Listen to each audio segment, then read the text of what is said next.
Okay, I'm going to call this meeting to order. And one of the first things we have here is the approval of the agenda 2.1. If you haven't had a chance, make sure you hit refresh so you can see the agenda and the attachments. Once you do that, if I could have a motion. So moved. Second. Okay, we have a motion and a second to approve the agenda as presented. All those in favor say aye. Aye. All those opposed? Motion carried. Now we're going to go straight on into 3.1, Beaufort County Schools Marketing Presentation, and we have Ms. Prokos with the Washington Daily News. And you do have an attachment, and Ms. Prokos, do you want us to pull the attachment up or watch it on the screen? What will... Whatever makes you a little more comfortable. I also brought to leave later for all of you printed handouts if you want to have something just in your hands to make notes on. Just okay. The attachment actually would be fine so people can see it on the screen maybe without having to turn. Okay. Yes. And I want to thank the board superintendent, our assistant superintendent for having us here this evening, and ladies and gentlemen. We are the Washington News Media, which is the company who produces the Washington Daily News, Washington Magazine, WashingtonDailyNews.com, and several other independent magazines and special ones that are your publications of special interest. We are Beaufort County's hometown media. We are the boots on the ground media that serves this area, and we are very proud of that. We've been doing it for a long time. My voice isn't loud enough, but thank you. This is our ad director, David Singleton, who is with me this evening, and he's going to be going through the presentation formally. Mr. Singleton is an extremely experienced person. He's been a publisher at many papers. He's been an ad director. He's been somebody like me. I am the senior media consultant, and I have worked also in other markets like Miami. In fact, I worked for the Miami-Dade County Public School Board for almost 8 years in a public information capacity. So I'm very familiar with the school system, the different components, the importance of the teachers, the importance of the students, staffing, getting the word out, and the challenges that have become increasingly mounting over the years on how to do that. But we have some solutions and we'd like to present them to you, so I'm going to let Mr. Singleton take over now. Thank you very much. I want to make sure that mic is on too. Can you tell? Is it on? Testing. Is it on? Okay. All right. Okay, thanks. Cece put this together, and Cece's many of you know Cece. She's been around here for a long time now, and she's a great resource for us here at the Washington Daily News, and we think so much of her that she'll make me do the presentation, and that's okay. What we've done here is put together after meeting with Mark and after meeting with Matthew, we've put together a presentation that hopefully will address some needs and will be a self-apparent value to the board, to the school system, and to Beaufort County. That's what we're trying to do. That's what the aim of this presentation is for. It's designing a marketing package to accomplish a number of goals, and we'll walk through those. This is not a long presentation, so this will be painless. On our first page here, we do have the overview of objectives. Number one, student retention. And that, of course, is student retention away from competing magnets and other educational options, which we all know they're out there. Establish closer relationship with community and families. That's a big key in terms of we already know what Beaufort County Schools does in our communities, does in our towns, but not everybody is aware of the extent of it, and this campaign is designed to accentuate that. And last but not least, teacher recruitment outside the area to Beaufort County for a more global learning experience. Digging down a little deeper into this, we want to reacquaint the community with BCS students, staff, and the overall school experience. Introduce the staff as life experience influencers. And that'll become apparent. We have some what we call spec ads or promotional ideas that will kind of show what we're talking about there. as well as educators, administrators, non-instructional employees. This is key because it takes the teachers, it takes the administrators, it takes everybody that's involved in Beaufort County Schools to make this work. To heighten awareness and the value of the current curriculum while bringing new curriculum forward. It can't be stressed enough that we know that y'all work very hard to keep a curriculum that's up to date, that is modern, that is moving forward, and that needs to be known, and it needs to be known by the general community at large. Recruit new teaching talent and update diversity experiences for students. And lastly, to establish a current day BCS mission. Now, in talking before, we understand there's a mission. And of course, you can't operate without a mission statement. Everything you do holds true to that. But as we look forward, how does that move? How does that change? How does that become a more integral part of what we do? So this image and branding plan consists of a few different elements, and I'll try not to get too in the weeds, as they say in here, but first of all, what we've done is we put together print, magazine, digital, social, all of the components that we operate in to create a synergy, a branding campaign that works on a lot of different levels, not just to add in the newspaper. But that does start with the newspaper. The Washington Daily News is Beaufort County's only media. That's our only job is Beaufort County.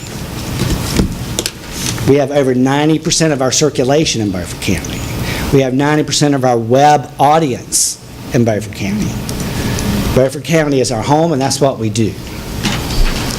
So in the Washington Daily News, we are proposing a 4-column by 10-inch wide ad in the newspaper. That doesn't necessarily mean much to y'all, but it is designed to be not so much a page dominant ad, but enough to where it's sizable and enough to where nothing else can outsize it there on the page. It's a little over half wide and half tall on a page. Running weekly on the day of your choice in the Washington Daily News, and that includes a pickup in the shopper that we do. That goes to 7,000 non-subscribing households in Beaufort County. Between the reach of the Washington Daily News, the shopper, and our online portal, our penetration is very high and surprisingly strong for a community our size. In addition to that, a half-page ad in Washington, the magazine. Many of y'all are familiar with the magazine.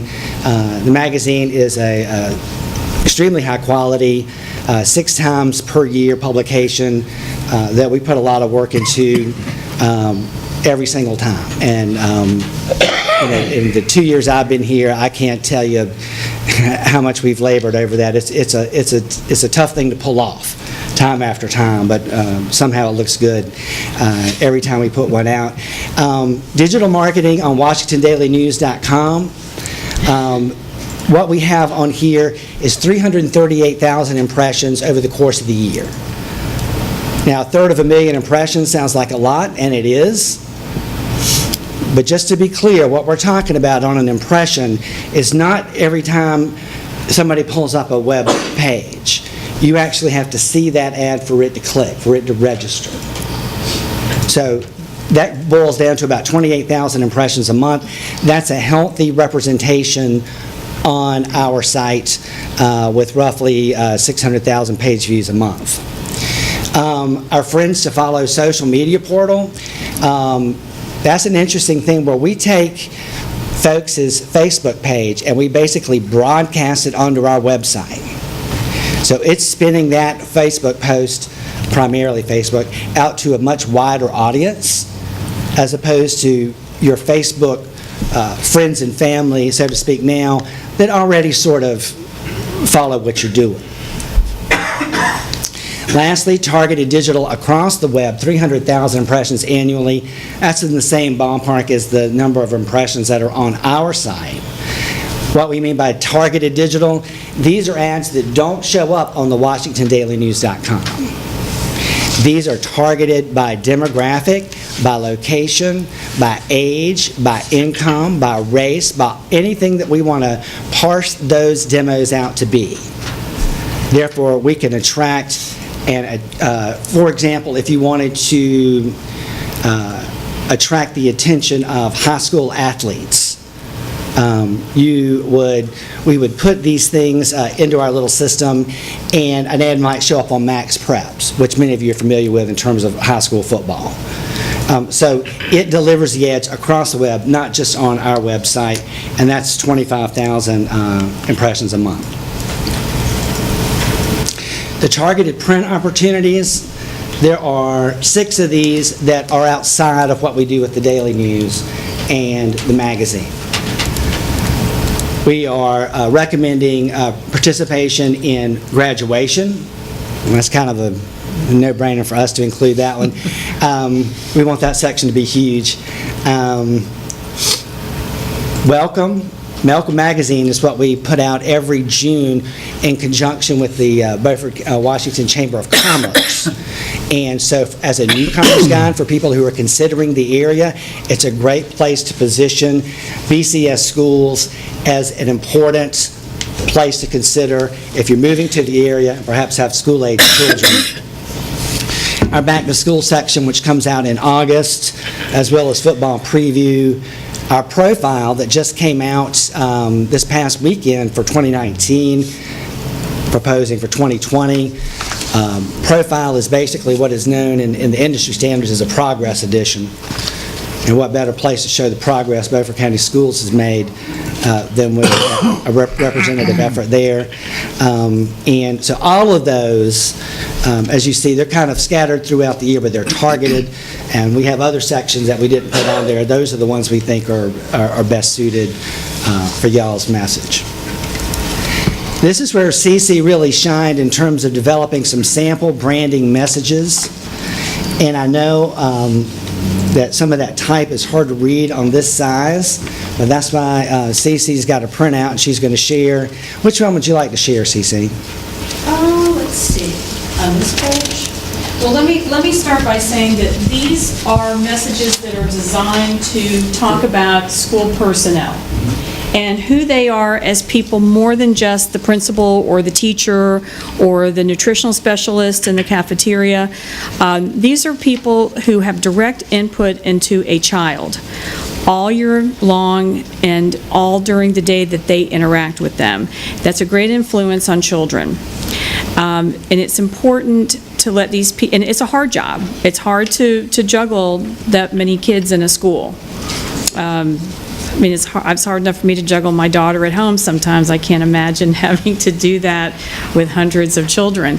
But they do it gracefully. They're good at it, or they wouldn't have the jobs that they have. So while we have a lot of these competing factors that are going around that might be attracting children to other educational venues for a variety of different reasons, and some of that you just can't help. I mean, there are parents that might want to homeschool their child or send their child to a private school or a Christian academy or whatever that is, and that's fine. But it may be that they're thinking about that because they don't realize just how good they have it here. And so not only do we want to show the parents, the public, the grandparents, and the families the kind of wonderful people that really we do have working with our students, but we also want our people who are on staff to feel valued and more than just somebody who shows up at 5 in the morning or 3 or 4 in the morning and does what they do and goes home tired every night, because they are people with lives outside of school. So I say all that to talk about why I wrote these. Now, these are fictionally written about fictional people based in real-life places here. I am very confident that we have real personnel in our schools who would fit this model of a showcase or a spotlight on them. So I'm going to read one example that I have here, and I guess I'll read the example about the one on the left, which I made up as a school counselor example. And the headline is Tough Times, Complicated Decisions, and Light at the End of the Tunnel. There are many reasons Mr. Devin Moore became a school counselor. His experiences growing up showed him he wanted to help others overcome the things he went through and have a successful life. This is his quote, "Growing up, I was the smallest kid in my neighborhood.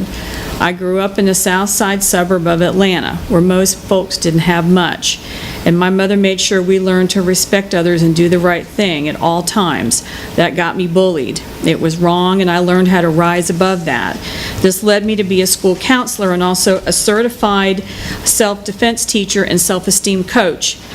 Finding the way through life is complicated, but there's always a light waiting at the end of the tunnel if you're honest with yourself and want to succeed." Now, that's Mr. Moore's quote. And then we sum it up by explaining, Mr. Moore has great impact on our students. They know they can count on him to talk through tough times and show them positive ways to resolve problems. This is the tagline, and this is really what I feel is what we're focusing on, with those two bolded lines I'm going to read now. Preparing children for the future. We're glad your child is with us. Beaufort County Schools, and then phone number and website and logo. It's very simple. It's very simple. But that's the kind of a style message that I wrote for that gentleman. Should we click to another slide, or do you want to read another one? Let's go to, I like the bus driver. You want to read one more? And then You want me to read? Sure, I'll read the bus driver. Be happy to read the bus driver. So the bus driver, his fictitious name is Mr. Adam Smith. Mr. Adam Smith does a lot more to help children than just drive them to school. He's been coaching youngsters in seasonal sports for many years now. He dependably transports students during the week, then teaches sportsmanship and teamwork on the weekends. Growing up, my father was a bus driver and coached my football team. He inspired me to share the same foundations. I feel like I'm making a big difference, especially for those kids who don't have the kind of home life that encourages activities or the importance of going to school every day. Mr. Smith greatly impacts our students. They know they can count on him to get them where they need to be safely and on time. Preparing children for the future, we're glad your child is with us. So this is kind of nice. It talks about who these people are rather than just picking your child up at the bus stop and dropping them off and bringing them home at the end of the day. And that's a good thing for making the staff feel good and valued, and retaining them to continue to work with us in the system.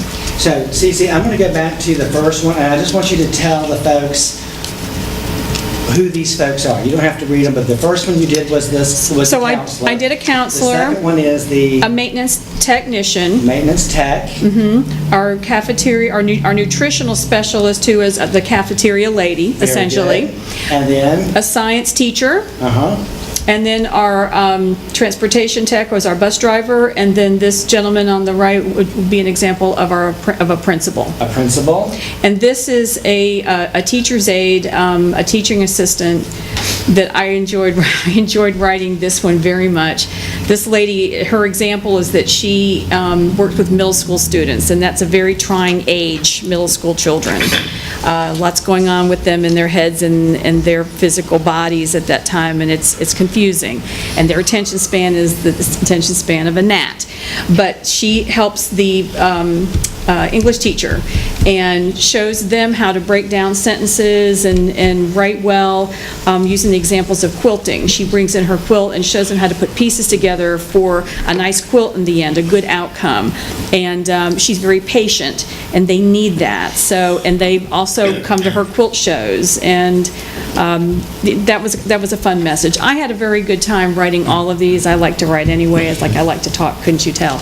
But it was just illustrative of the things that we can do in this type of style, which it would be a pleasure to tell any of the stories of our staff. You're welcome. So in looking at that, you can see that these sample messages represent a wide variety of the types of folks that the school system employs. And it's designed to basically show and not tell the strengths of our people. And our people's what is our number one strength. And it's designed to be a reinforcement mechanism for those who are already in the school system, as well as it is to help people understand who are outside the school system the successes that we have. We have these stories. We just don't know them yet. And we can find those people, and we can write those stories, and we can put them out there as examples of success stories, not only in the classroom, but in life. The next aspect of this is the recruitment phase. We're really fortunate here. One of the things I get to do for the Washington Daily News is I operate a classified center. Washington Daily News is affiliated with Boone newspapers, and we have about 90 newspapers across the country. I work with several newspapers in North Carolina, Virginia, and in Georgia, where we can do specific targeted ads in those newspapers through our office, where we can recruit for, I would think ostensibly teachers, educators, but for whatever our recruitment needs are. This package allows us to keep an ongoing presence in all 10 of those newspapers on an ongoing basis at a tremendous discount. What we've also done is take the other half of those digital impressions that we referenced earlier and targeted for recruitment. That means that we can look at any number of demographics, places where people might want to come to live in North Carolina from. I was talking to Martin Johnson the other day, and he was telling me about how businesses like to relocate from Ohio, Pennsylvania, New Jersey, and those types of places. Maybe we can mimic some. Maybe we can target those specific areas for recruitment as well. Those types of things are an ongoing presence that will pay results over the long haul. And that's what this is about. This is a strategy. It's designed to take place over a year to be effective both internally and on the outside as well. These are just some examples of the digital ads. They're a lot different than what we do in print. One of the advantages of print, of course, is that, the old saying goes, we have ink by the barrel. On the web, the space is limited. Those ads that you see there are what we call 300 by 250. They're the size in pixels. They're big box ads, as they're more commonly referred to. And there's 3 different creatives that are listed on there. Seeking educators for life. We'd like to teach the world, so we need you. And calling all teachers, a very simple type of approach that's a no-nonsense deal that says, hey, if you're interested in being a teacher in Beaufort County Schools, what you do, of course, is you click on that ad, and it goes to our site.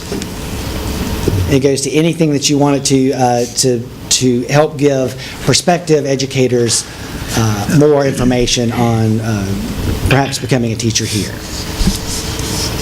The result is a synergy where we're preparing children for the future. And like we said on those sample ads, we're glad your child is with us, and they're glad their child is with us. So it's designed to create that synergy, to make people feel good that are already here. Make them feel good about their attendance or their children's attendance in Beaufort County Schools. And really, it's taking a position that says, we're doing the right things here.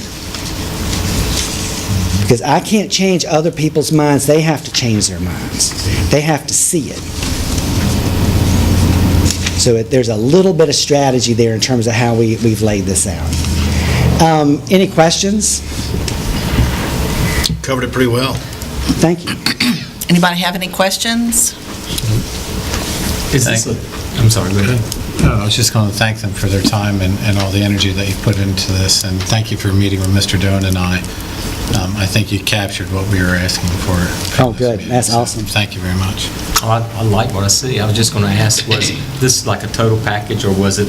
Is there any opportunity for like a shopping list if we could pick something, maybe one thing we might not want, or just ask? Yeah, all those are priced Tailored. incrementally. Right. So if you look at the first one, which was the image and branding Right. plan, which is probably the key baseline aspect of it, but maybe weren't so interested in the classified recruitment aspect, Right. you could cut, and that's why we priced them on the different pages. Gotcha. So that you could kind of mix and match what was, whatever suits your needs. Thank you. Yeah, that's all of that. And Mark has this breakdown, or Mr. Cheeseman? I have it. They Yeah. have the breakdown. Yeah, we should Okay. Okay. Yes, It's uh-huh. not an action item, so it's something we can discuss No, outside. it's Right. just for information tonight. Right. Yeah, and if you'll look, for example, on the targeted and print opportunities, all of those sections there are totaled at the total there at the bottom of the page. But if it turned out we wanted 4 of them, we'd price those out for you. We can custom any of that we need Right. to. And this is our first step in doing this, so Yes. you've given us a very comprehensive bid package, and I really do appreciate it, and this is something that we will be discussing and trying to figure out in our budget what we can and cannot do. Sure, absolutely. Anybody else have any questions? Just one Yes. more crazy question. Yes. Under recruitment, do you just not have any businesses in South Carolina? I see you went North Carolina, Virginia, Georgia. Why did we skip South Carolina? I work the markets I'm assigned, sir. Okay. I just was thinking, to get to Georgia, we got to go through South Carolina. Well, it was funny, when I first got on with Boo Newspapers, and, there were 90 papers in 19 states, I said, Florida? I used to work in Florida. No. In South Carolina? I have some family there. No. Okay. But yeah, we're from North Carolina down to Georgia, and then all the way up to Minnesota. So it's got, and we can use different papers too. I just use the ones as an example that we operate out of our Right. call center. Thank you so much. Thank you so really much. appreciate it. And there may be a time in the near future where we may bring you back to ask you, once we have a chance to discuss it, we'll bring you back for some more information. Absolutely. Anytime, we're happy to be here, and just thank y'all for... Carol, can I ask one question? Oh, sure. Absolutely. All right, you gave us a calendar or kind of a timeline of different times during the year. When do we need to meet, get back with you on a schedule to meet these guidelines and timelines and so forth? And that's one of the things that we tried to do, was whenever your start date is, let's say, for example, if you wanted to start it May 1st, I can gear it so that it starts May 1st. Okay. It's an annual program that can start from any point and go 365 from there.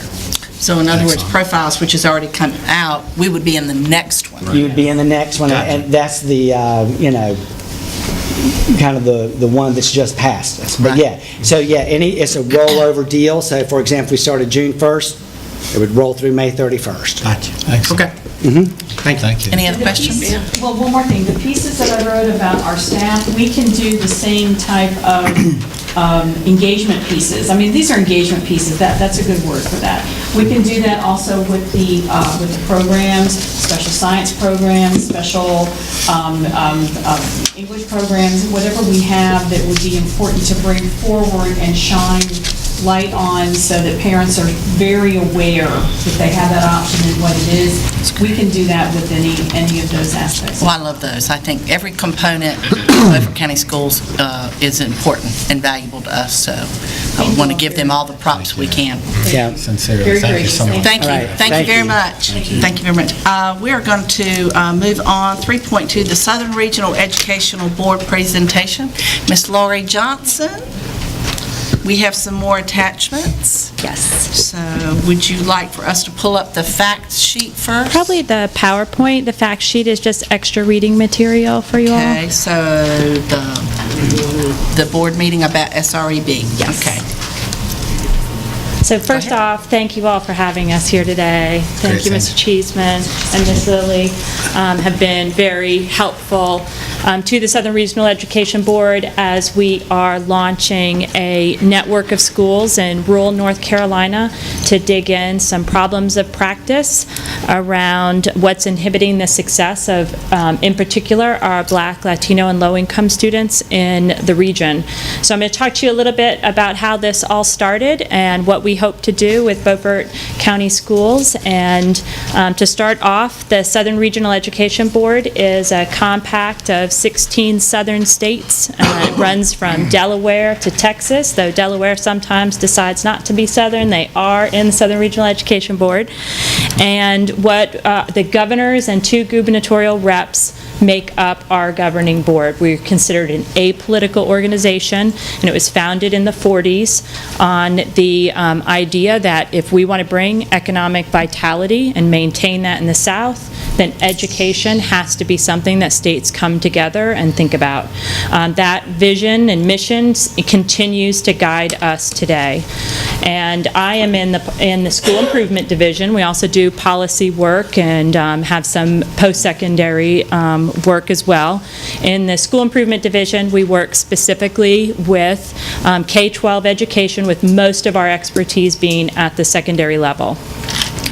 So some frameworks that we have in place that some educators are familiar with are high schools that work, making middle grades work, and technology centers at work, and with SREB being the umbrella under which those frameworks are housed.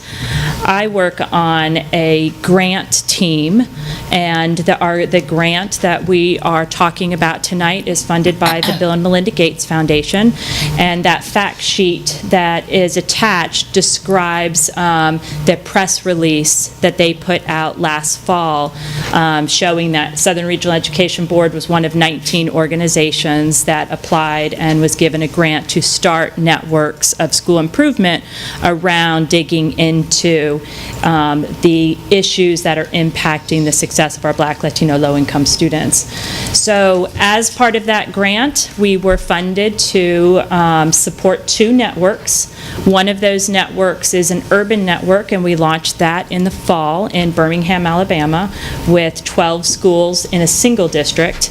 And because our work over the years has been so heavily in rural areas, and the South has a larger rural population than other regions in the United States. The foundation had first wanted only to work with large districts, and we made a case that we felt very strongly if SREB was going to participate, that we wanted to support rural communities in the South.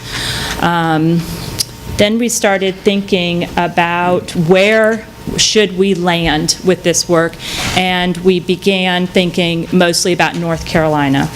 And the reason why is we've done a lot of work in North Carolina over the past about 5 years, specifically on instructional practices related to literacy and mathematics, and built some relationships in different districts. And then we also, when North Carolina new schools closed, we hired a good bit of their staff to continue the type of work that they were doing, and they had the relationship in Beaufort. And we already had an existing relationship at SREB in Bladen and Stanley County. So we approached all 3 districts about wanting to participate in this network, and we got positive responses from the 3 superintendents involved. And we are trying to get launched this spring to hit the ground running at the 19-20 school year. The foundation did set some parameters on what they're funding. So as we work with the districts, we will go through a process of thinking about where their greatest problems lie. And then the 3 districts will come together with their data and think about where we want to focus our efforts for our network. So we have 8th grade on track. That's composite of success rates as well as attendance and discipline issues. 8th grade is hard to measure if you don't really look at how they do in 9th grade, because that's the big measure of the 8th grade success, is how that transition to high school happens. So it's likely, based on initial conversations with districts, that this network will have an 8th, 9th grade component to it. But we also are open to exploring the data and seeing what comes up, because the other investments are around college ready on track. That's that 11th, 12th grade, ACT, SAT, post-secondary readiness, high school college access. There's networks out there that are focusing in on that, and the types of things that looks like for communities is help with FAFSA, with college applications. a mom of one boy. So all my hopes and dreams are in that one boy. And I was 10 years a high school principal. And last year we went through the applying to college process. And I'm telling you, it's not easy. And that's someone who has been in the business, so to speak. So when we talk about high school college access, we know that our students in poverty, our first-generation college goers, have a huge barrier to cross in terms of the family support to get over that hump. And then post-secondary on track, we wouldn't really be in a position to do that in a K-12 school, but we're looking for post-secondary partners, and that's how do we keep kids in school. I always called it a bad day indicator when it was October and I'd see one of my football players that graduated last year and went off to college walking down the street. That means he went to college, now he wasn't there. Bad day indicator. That's what post-secondary on track is about. How do we support our kids who are first-generation college goers to stay and thrive? So those are the investment opportunities. And like I said, I'm thinking, given the 3 counties and the initial review of data, that 8th to 9th grade would be where we end up landing. So when we talk about supporting 8th and 9th grade or any of those investment opportunities, we would start by digging into the data of where we're at currently. The network for school improvement is really borrowing the processes that you would see in healthcare. So I went to the Institute for Healthcare Improvement to learn how they approach problems of practice, and it's much more scientific in nature. You don't go in and tinker. You go in and you test, and you support that test or that change you're going to do, and then you're measuring along the way whether or not it has an impact. And in education over the decades that I've been in it, sometimes it feels like we throw noodles on the wall. We're desperate for something to work, so we throw a lot at it. And the measurement and the deliberation and the scientific mindset is what we're hoping to bring capacity for in these districts to really think through, why is this working? If it's not working, why is it not working?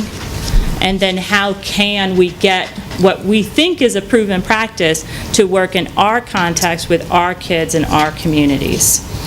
And we'll do that through deliberate processes, small tests, and support. We would never want to ask a group of educators or anyone really to make a change and then not support them with it.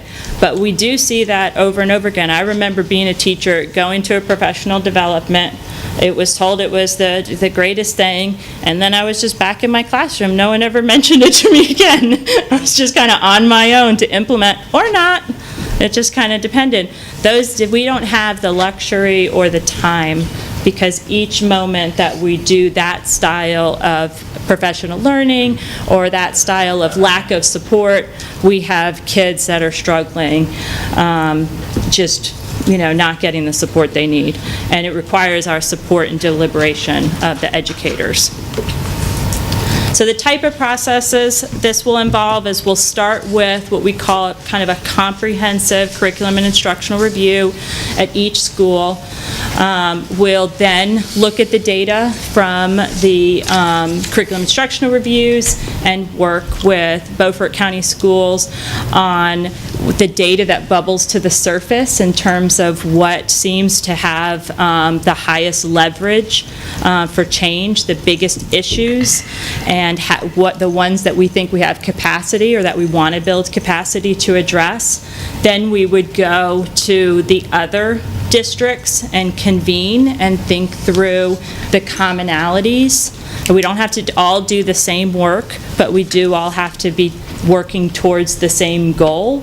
So for example, if we work with Stanley County Schools and they determine that for 8th grade success, the biggest inhibitor is writing, and that's what their test scores show, that's what we see happening in trends over time, but we come to Beaufort and there's a barrier with mathematics, then we're still working on that 8th grade to 9th grade transition, but here we're focusing on the data that they need to focus on, while over here we're working on what they need. So it's context specific and data driven. Then we, as part of the grant, we will have a team working in Beaufort as needed in terms of what types of expertise that might be necessary. We also have a researcher assigned to the team, and the type of support could be instructional in nature in terms of extra coaching support, and then also leadership in nature, because leadership really sets forth some of the systems that might be uncovered. So the type of system, I just want you to think it's not just always the classroom, right? It's always, sometimes it could be, well, how are students placed into classes? Why are these the classes that are offered? And what's the curriculum? What's the core? It's not always within the control of teachers, so we really broaden it out and also think about what leadership systems are in place and what instructional systems are in place. And then I put a few activities on there that we'll do. We'll visit other networks. This is a growing trend nationally because of the way you can accelerate change by learning from others and collaborating, so getting outside yourself. I was in a district that didn't get outside itself enough, but when I left my district, I thought I knew everything. I went to SREB, and these past 4.5 years, I've learned a ton about what's happening out there. That's what the network does. It accelerates our own knowledge because we're learning from and with other educators who are attacking the same problems in their communities. And then also as an example, we'll do surveys that help us understand how the participants in Beaufort are feeling about this work, and also have a pretty comprehensive data review with the district. And that way we can set targets together and we can keep our eye on what we're really shooting for, which is that academic success for all students, but specifically looking at our subgroup data for our Black, Latino, and low-income students. And this one, I'm not going to read it out to you. I just wanted to give you a sense of the core parameters for the work. These are kind of our guiding processes, with the very first one being ensuring that we have a clear understanding of the problem. And the way what that really means is you can't solve an issue unless you know it deeply enough to know where to begin. So that is why we start with a curriculum instructional review, but we are 100% certain that after a curriculum instructional review, we will walk away with an incomplete picture of everything that happens in a school. They're complex organisms, but it should bubble some things to the surface that then we can go back and more deeply understand the issues. And then we'll move through a process. It appears whenever you have something on separate lines, that you think of it as linear, but we'll constantly be going back to, did we understand the problem that we thought we understood? And so it starts linear, but it cycles all around. And then what where we really will concentrate on this initial review of the curriculum and instructional processes within each of the participating schools is looking at instruction, curriculum, career pathways or exploration opportunities. That's where that engagement is hopefully happening. And then what systems of support are in place for students, and then finally, is there evidence of a continuous improvement process? And if yes, if no on any of these, it doesn't matter. It's all data. So that's where we start, is collecting the data and then pushing it back to Beaufort County Schools and saying, okay, this is what the data tells us, and then collaborating on where are we going to begin this work. So again, we're really excited to work with Beaufort County Schools, and with your support, I think we can do great things in the community. And I think we chose the schools based on the grant requirements, which was having a large percentage, meaning not 51%, not just making it, but a large percentage of Black, Latino, low-income students. And the 4 schools that we are proposing to work with right now are Washington, the Early College, Chocowinity, and P.S. Jones. Excellent. Questions? Any questions? What's your timeline? When do you plan on starting? How long is it going to last? Yeah, so what we plan to do is this spring, do the curriculum instructional reviews and unpack that data with the schools. Have our first network convening in the summer to all narrow in on how we're going to begin this work. And then it's funded for 2 full school years after that. And the foundation has said that we have opportunities to renew our grants. And we've had a relationship with them for over a decade now, so we anticipate renewing and maybe even expanding to other districts or other schools within partner districts. Why early college? I don't see them as a school that's struggling academically. Yeah, we just said to the district, these are the schools that qualify based on the number of schools, and then the district decides. But we'd love to see participants with high capacity, medium, and low capacity. We can always learn from each other with it. I'm a strong proponent of mixed ability classrooms for the same reason, is that you learn a lot, and someone who might be having great success here can always do better, and then our other participants could learn from some of the processes they're doing. So that would be why I would think that they would be a good participant. I don't see them as being a school that, because they are so different than the other 3 high schools, which do present struggles academically, and do all 3 have diverse populations, that I would think that one of the other high schools would be a more important, need the help and need some guidance more so than the early college, which is combined from all 3 of our high schools, and they absolutely are not having the academic struggles at all. I mean, just coming off of what are they, in the 98th percentile or something? And I get what you're saying about you can learn from them, but because their day is so different and their curriculum in many ways is very different, because they're going toward an associate degree instead of just a high school diploma, it puzzles me that they were chosen. They're great students. I mean, I would think one of our schools that's struggling would be.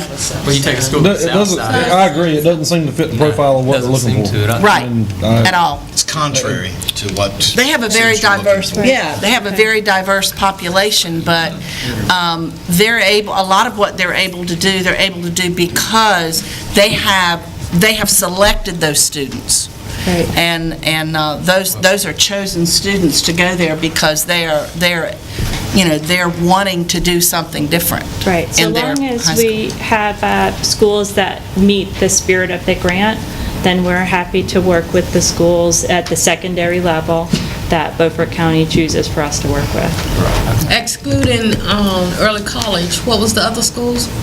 P.S. Jones, Chocowinity, and Washington High. Chocowinity Middle School. Middle school, yeah. But you take a school like Southside with the struggles we've experienced there. Southside, I know they would, I can't even imagine that the early college met the criteria. That's what Butch was saying. I mean, I heard him say it, and I'm just agreeing with him. I can't even imagine it met the criteria. Okay. But anyway, those are Okay. discussions we can Yeah, have that's this in things we can talk action. about. Right, right, because that, and like I said, we're open. Okay. We're just really pleased to work with We are. Beaufort County. Just in my initial times here, there's great capacity for this style of work and leadership. And we'll be getting updates as this is put in place and goes on. Whenever the superintendent tells us to, we'll definitely be happy to. Just a quick question. Could we have the established criteria and then work in that selection process of the schools? And even so, do you have a cap on the total number of schools that we could work with? Meaning, we had 4 schools that were selected here. Right. But from SREB's point of view, do you want to cap it at 4? If we had 5 schools meet that criteria, is that okay too? Would you rather not go beyond 4? If we took ECHS out of it, and found that Southside or another school fit into that, I mean, what you're thinking in that terms? I'm thinking plus minus 2 would probably Okay. be the most. They didn't put a cap on us, the foundation, but the dollar amount doesn't change. Gotcha. So, Okay. of what they're funding us for, and we have 13 schools now, and I like having a little over 10 because, you never know.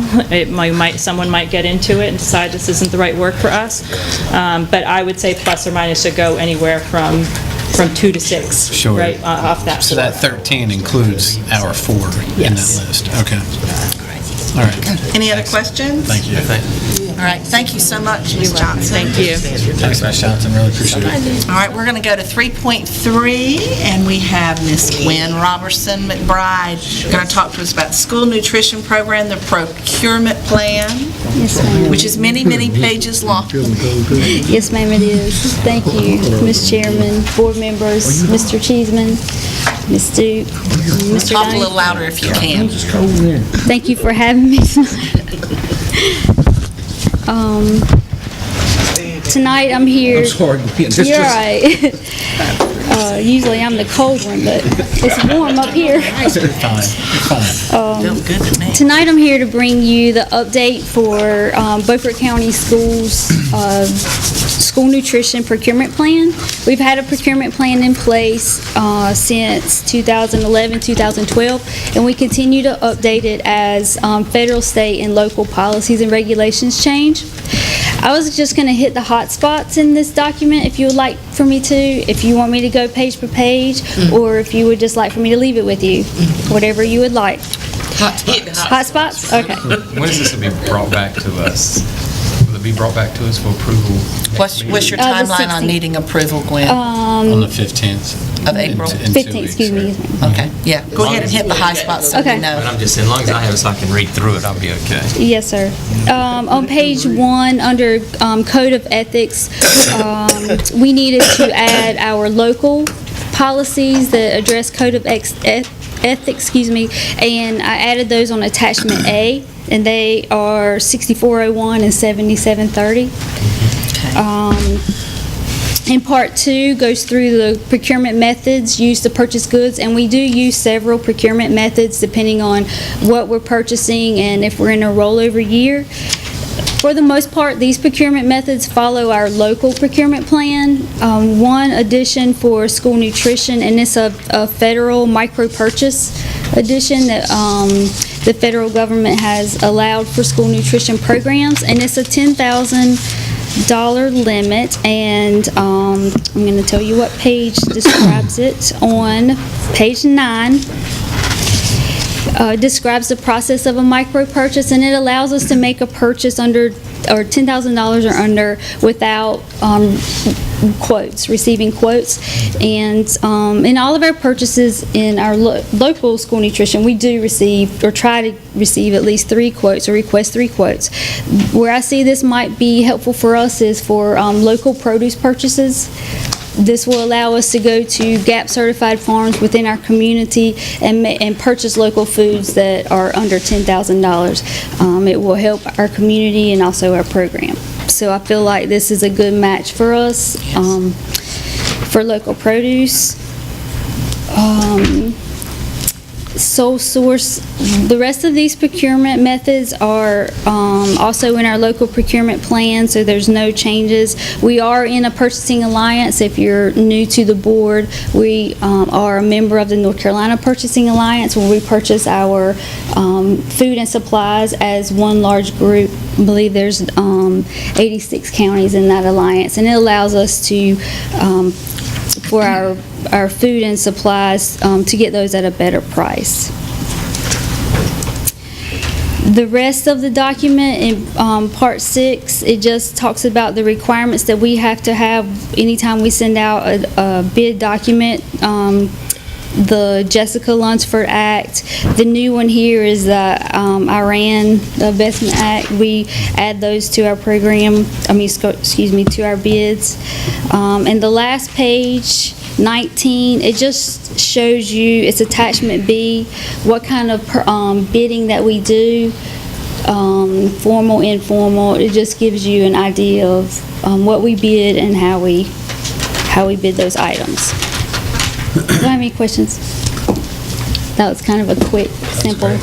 We thank you, though, and I thank you for continuing to try to use as many local farmers as we can. Yes, ma'am.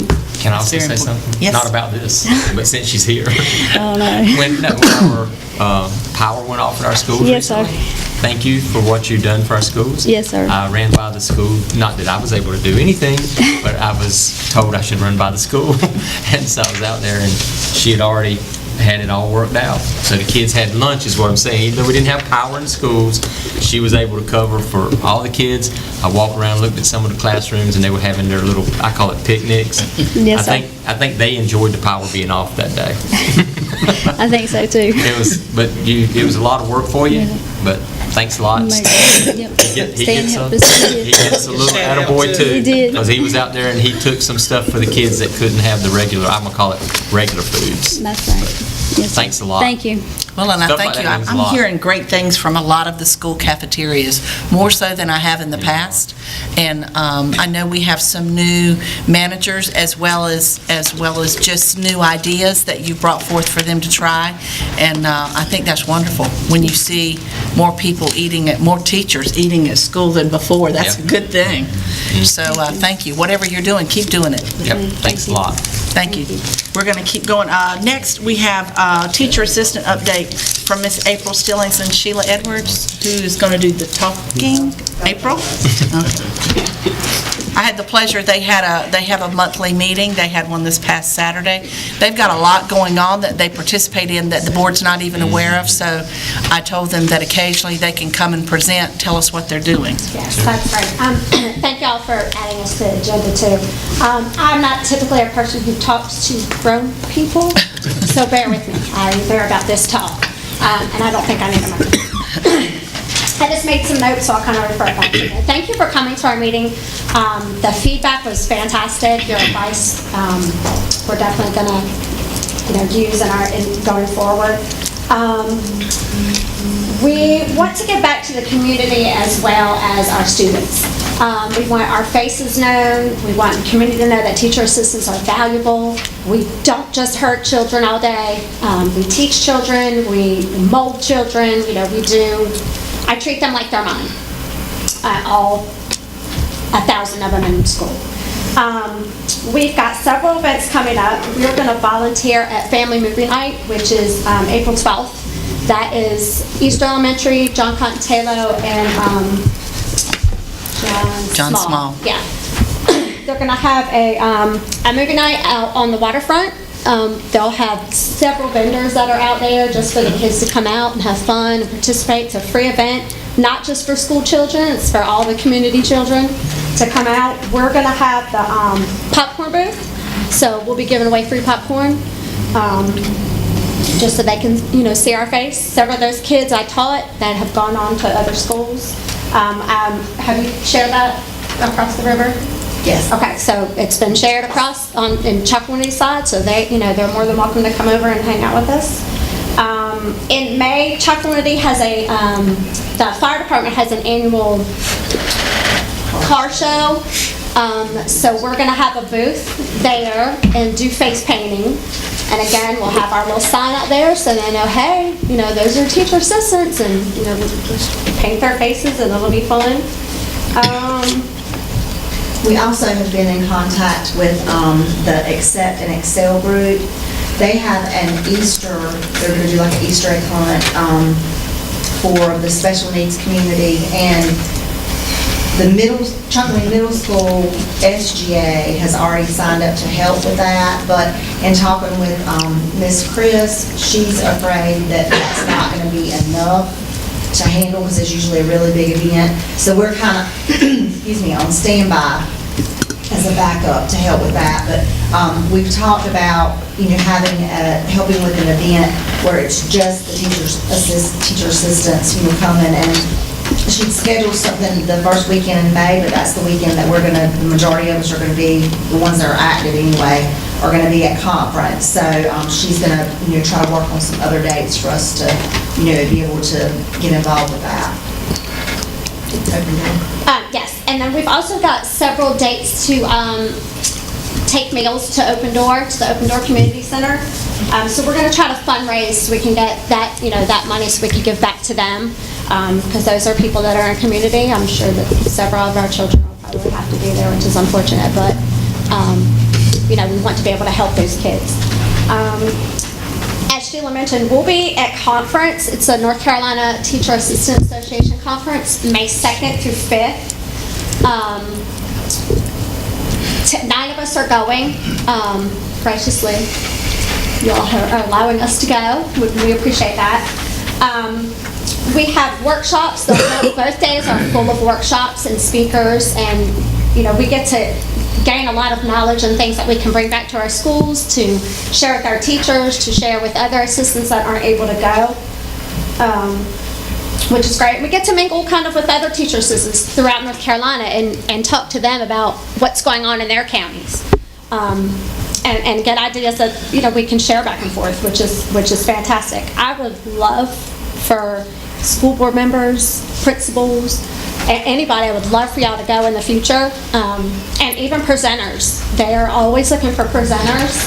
We have so many in the county, teachers in the county that are doing awesome things, and we would love to be able to share that with the organization. And I think that's. We are having an officers meeting, just the ones that are elected officers. It's not open to all the teacher assistants, on April 20th, and it's going to be at the Brown Library. We hope. We haven't secured that spot yet, but that's normally where we meet at 10 a.m. And we'll also send out an email, but we would love for anybody on the board that has suggestions or knows of an organization that could benefit from us helping out. We would love to have your input and help us. We really with the way things are coming down with assistance being cut, we want to make sure that the parents in our community, the citizens of our community, board members, teachers know that we are vested in our job, that it's not just a job, it's a career for us, and we want to be able to do whatever we can to be able to keep our jobs, to help the children, to assist in any way that we can, and we feel like the best way to do that is by putting ourselves out there. And so we're welcome to any suggestions, and we also encourage any of you guys to join NCATA. There is a fee for associate members. You'll get their newsletters, you'll get their updates, and our district and our state officers are fighting just as hard as some of the other organizations are, to try to lobby for our jobs and to get those pay raises and to guarantee that, we have some longevity. And we we try to do whatever we can to support them at the district and state level as well. Well, to go along with that, your General Assembly is now looking at changes they've had since 2008. Teacher assistant positions in the state of North Carolina have been cut by 7,400. Approximately 7,400 people have lost their positions in North Carolina in the last 10 years. So what's really interesting to follow is the Senate Bill 329 that is actually asking for additional funding back to teacher assistants. And just to give credit where credit's due, Ms. Walker and Mr. Bcboe attended a session with me last Tuesday night who had direct contact with Senator Smith, who represents our county now.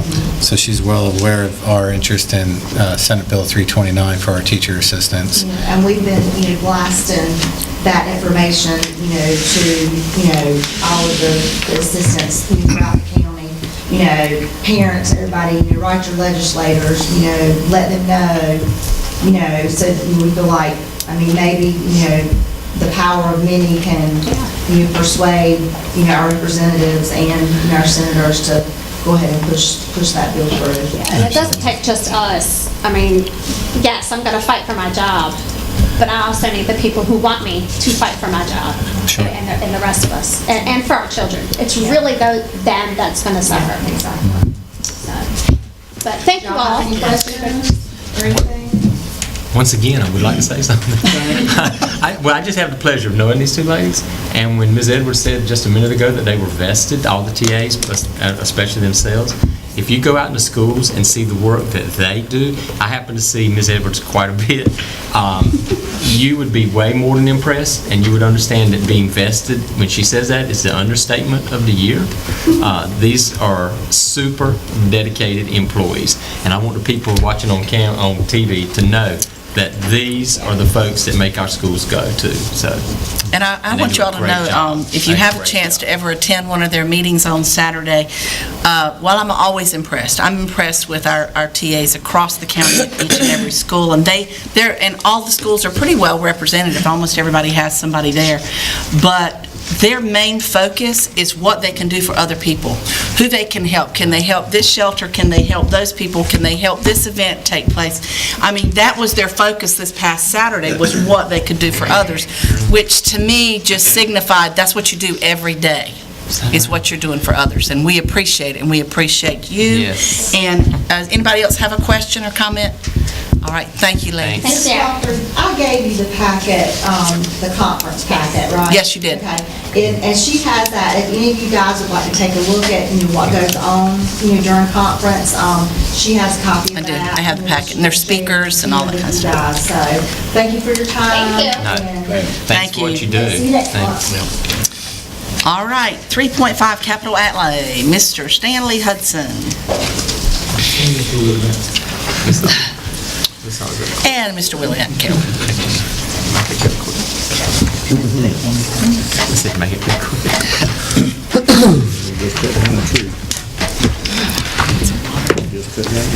Our approach to budgeting is going to be different than probably what we've seen, at least since I've been here. It resembles more what I was used to seeing in county government, where we did a departmental request, a recommendation from the manager, and then a board approval. It's a three-phased approach.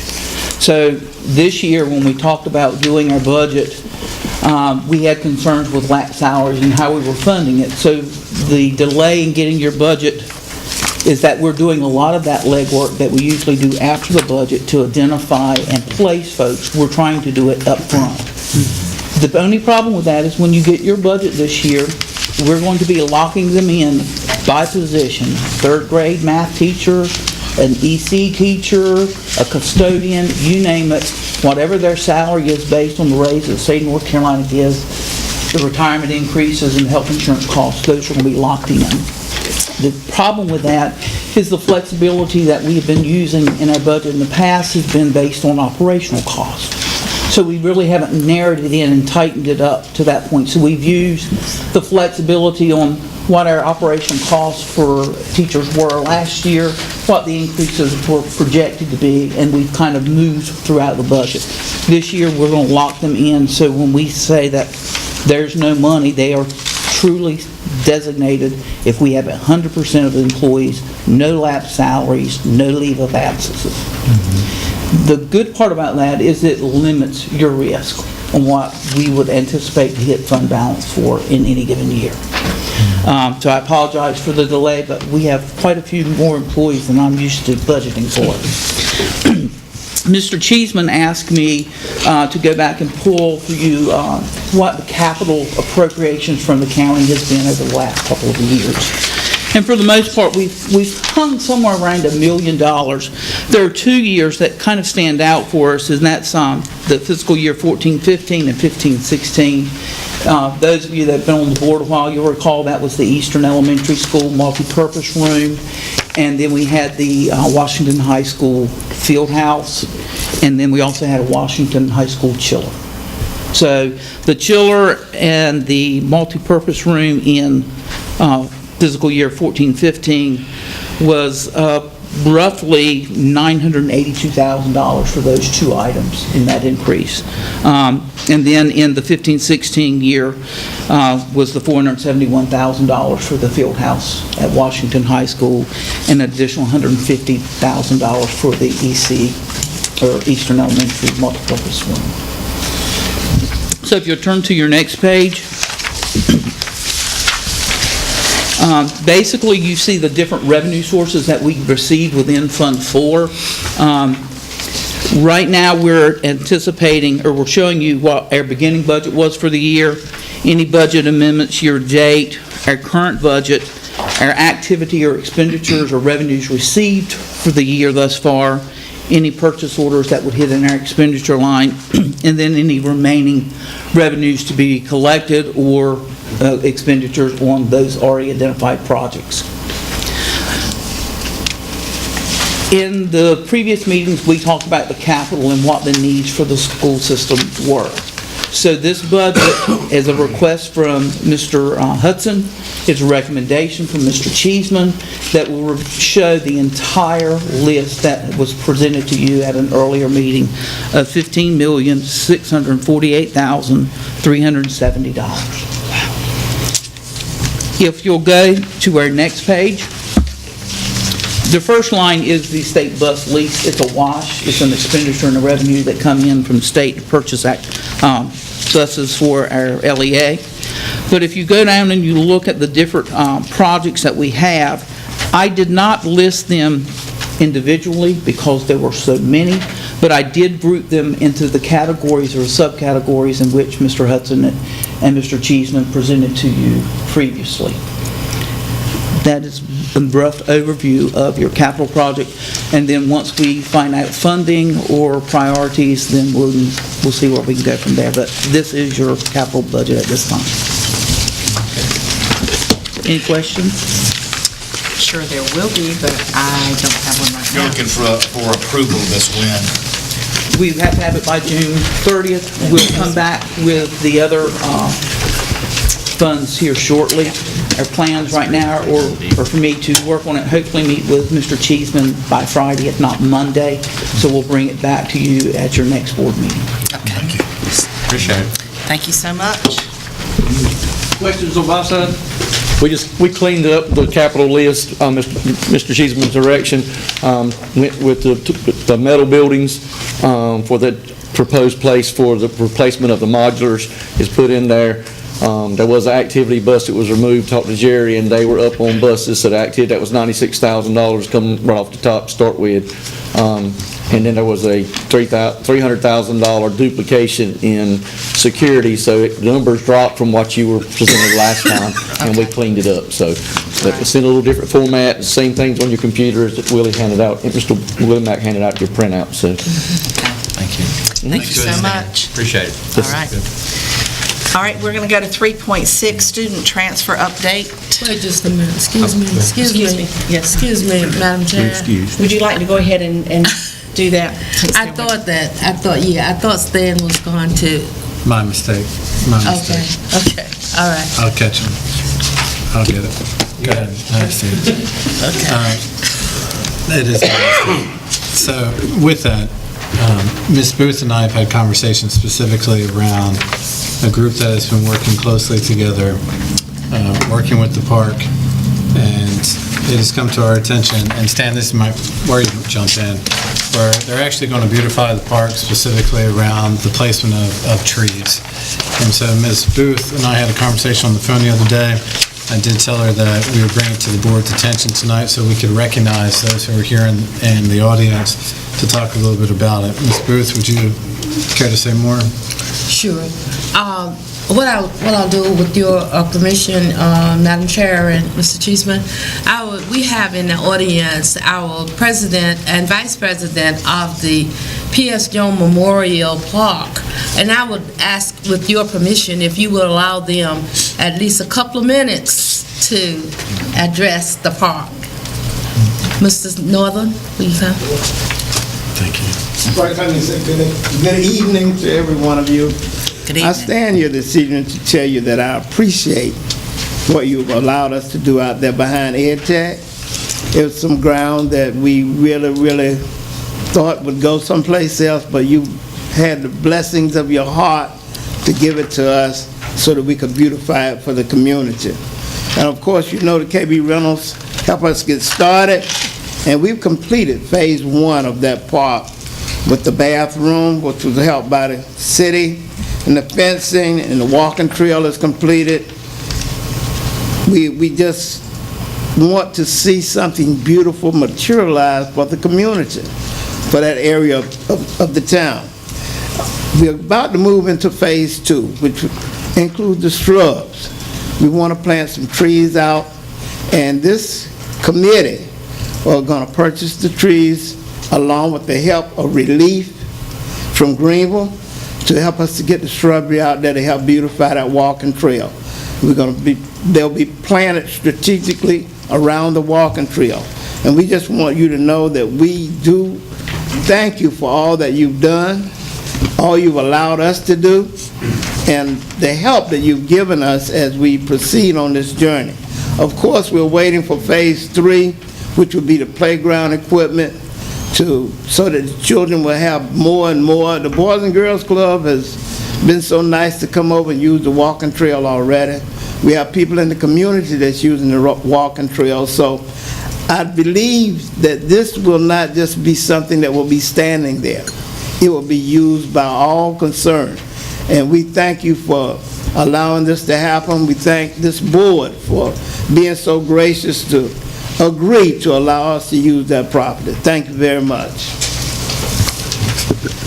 Thank you, Mr. Northern, and to the board and the board members for your hard work that's gone into it. I continue to go by and see the improvements, and can't wait to see you're going to plant trees and shrubs? Yes. Okay. Well, we thank you so much. Yes. There's a lot of work been done. A lot of work, and it'll continue to be a lot, when it's a labor of love, it never ends. You know that, right? That's right, that's right. Anybody would like to ask some questions about where we're going to go or how it's going to be happening? Anybody have any questions? Doing a great job.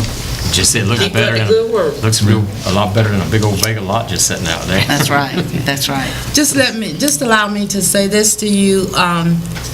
The P.S. Jones is not, the name P.S. Jones comes from Peter Simon Jones. That's the name. And we would like for you to know that the grandson of Mr. Peter Simon Jones have visited us and have introduced us to the trust that's going on with Peter Simon Jones Trust, and have actually become a lifetime member of the organization. And we're just so grateful, because it looks like the more that we do, the more support that we get. So we just want to try to just keep the board informed as to what's going on, so that you know that it's just not some dirt laying out there.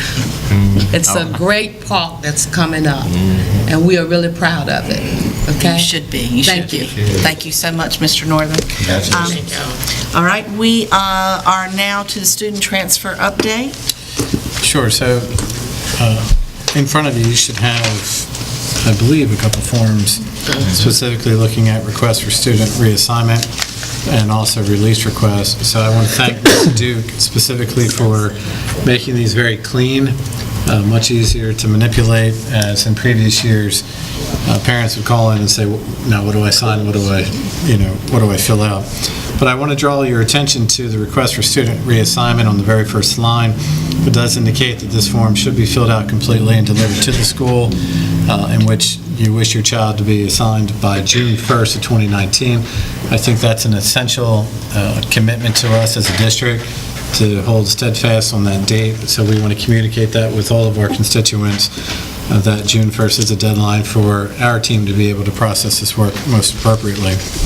And moving through that, you may see the procedure behind it on school assignment, specifically for the board policy, and that is what we're going to follow based on board policy. So should parents have any types of questions about reassignment or requests, we're going to turn them to that board policy specifically, so we're not creating different rules, we're following the rules that have been established. And then finally, there's actually an attachment of your schools in terms of projected enrollment at each school.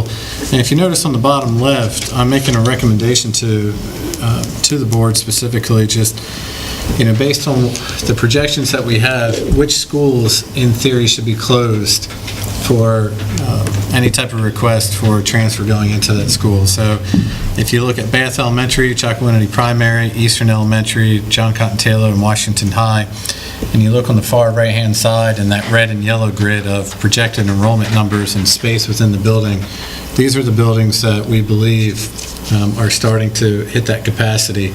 So we would really need to think more closely in terms of sending students to that school. So considering, I wanted to have this information in front of you. You don't need to have any type of action on it. It's more specifically for your guidance. So this is the type of conversation piece that will go out to our community so they know how to work it. And I think the important thing to remind our families out there is that if you have a child that is attending out of your district, you must still put this request in every year. Don't assume that because your child is going to another school this year that they will automatically be allowed to do that again. You have to do this every year. And I think they forget that, don't they, Ms. Duke? All right, any questions? All right. We'll go on to summer hours. Just wanted to bring to your attention, consistent with previous years, or as my colleague would say, tradition, we are looking at summer hours, and so therefore, the week after school lets out, after teachers are done contractually, we'll move into our summer hours, and then we'll conclude those summer hours right around the second week of August. So as the new teacher orientation starts, we'll come back to full-time hours. But specifically, we're normally Monday through Thursday with Friday off. So the district will essentially be closed on Fridays. But we will work with flexible schedules with our directors and our personnel to accommodate some of their summer plans as long as our work is getting done. So we'll ask all of our district personnel to have meetings on Tuesday, Wednesday, Thursdays, typically not Monday, Fridays per se, just to make sure that those who need to be at the table will be at the table. But summer hours, the same plan as previous years will be in effect. All right, now 3.8 Golden Leaf Foundation, the STEM grant update. Mr. Cheeseman. So yesterday, we had a Board of Education committee met with a committee of county commissioners just to give everybody an update in terms of where we are with the STEM grant. So this is where I'm now reaching out to Golden Leaf Foundation, requesting a time at the table with them as the new superintendent, just to gain some guidance in terms of what the grant means to Golden Leaf, why it was not fully funded, how much they understand our predicament of not being fully funded. We're going to need more time to possibly raise those funds, but also just talk about the strength of the application in of itself, meaning some of the questions that we may have not asked ourselves in advance of the grant that we're now trying to figure out on the back end. So with that, I have placed the call. I'm looking forward to getting a return call tomorrow, and once I have that, I'll send it out to you in terms of what date and time when I'll meet with Golden Leaf. But I think right now it's more of a meeting to gather information so you can have greater decision-making. And the current timeline that's in place where we have to respond is what? Well, you have it's called basically a management plan. So from the start date to that management plan is about 30 days, 45 if you want to stretch it. But Golden Leaf has been very kind to us to work on that start date. So considering that's what I'm trying to get ahead of to work with Golden Leaf right now, is to really understand the flexibility of this grant, because we did not receive the entire funding, so that does put us at a deficit, and to run any type of program with Fidelity, we needed the funding that we asked for, so we're going to seek guidance from Golden Leaf in all of that. Okay, any questions? All right, we're going to keep going here. Discussion, this is the only action item we have, Southside High School track repair. Mr. Hudson. And you do have a link there. Yes.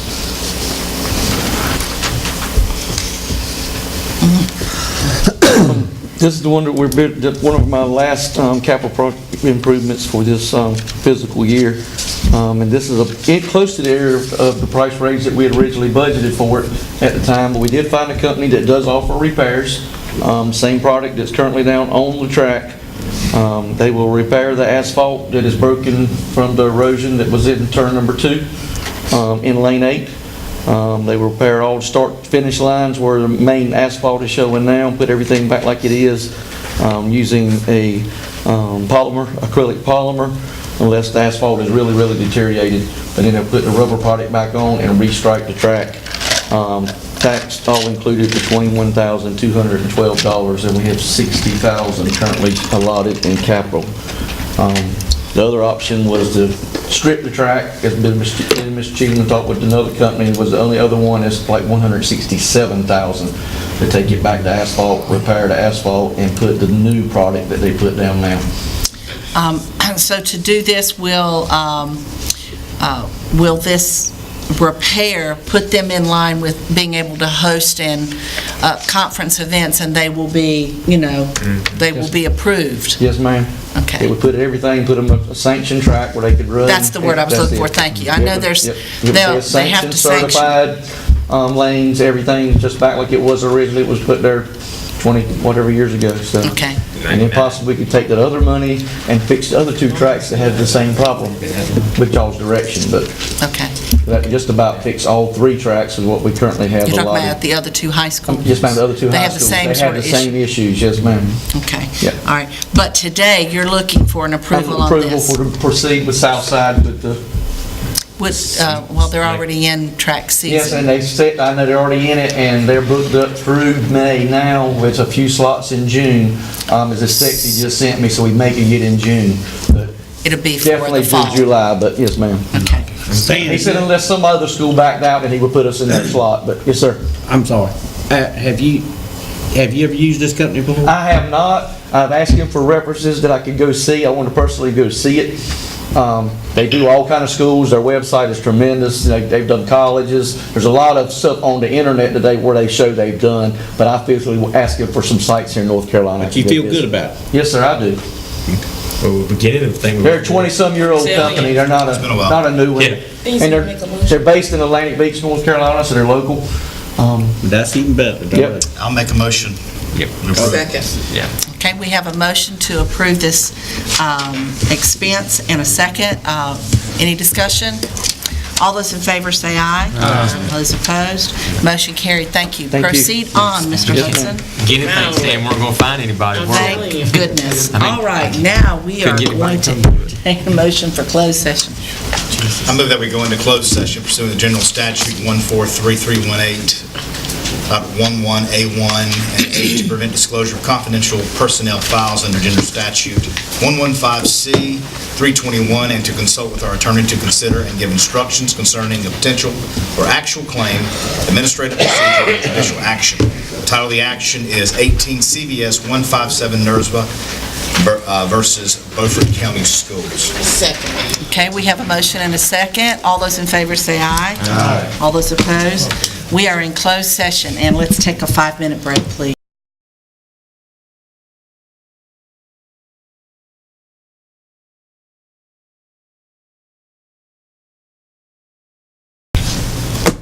All right, we're out of closed session now. I want to entertain a motion to approve our personnel agenda as presented. We have a motion and a second. Any discussion? All those in favor say aye. All those opposed? Motion carried. Very quickly, we'll go around, because it's been a long meeting. We're all tired and hungry. We'll go around. Are there any board member updates? Ms. Booth? No, I think I gave you On the park. Mr. Williams? I'm good. Ms. Peed? Mr. Bilbrough? I'm good. Good? Everybody good? Great. All right. Mr. Cheeseman? I've shared everything. Well, we're going to entertain one more motion. make a motion we adjourn. Second. All right. All those in favor say aye. All those opposed. Motion carried. Everybody have a good evening. Thank you.